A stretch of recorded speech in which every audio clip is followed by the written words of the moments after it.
আসসালামু আলাইকুম সবাইকে। আজকে আমি বানাচ্ছি ব্রেড পাকোড়া। ব্রেড পাকোড়া বানানোর জন্য আমি 4 পিস ব্রেড নিয়ে নিয়েছি। ব্রেডগুলোকে আমি ত্রিভুজ আকারে কেটে নিয়েছি।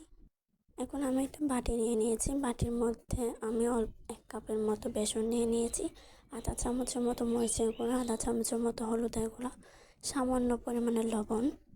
সব কিছু আমি ভালো করে মিক্স করে নিচ্ছি। মিক্স করা হয়ে গিয়েছে। এখন আমি অল্প অল্প পানি অ্যাড করতেছি। পানিটা পরিমাণ মতো অ্যাড করব। সব কিছু এখন আমি ভালোভাবে মিক্স করে নিচ্ছি। মিক্স করা হয়ে গিয়েছে। এখন আমি চুলায় একটা কড়াই বসিয়ে দিয়েছি।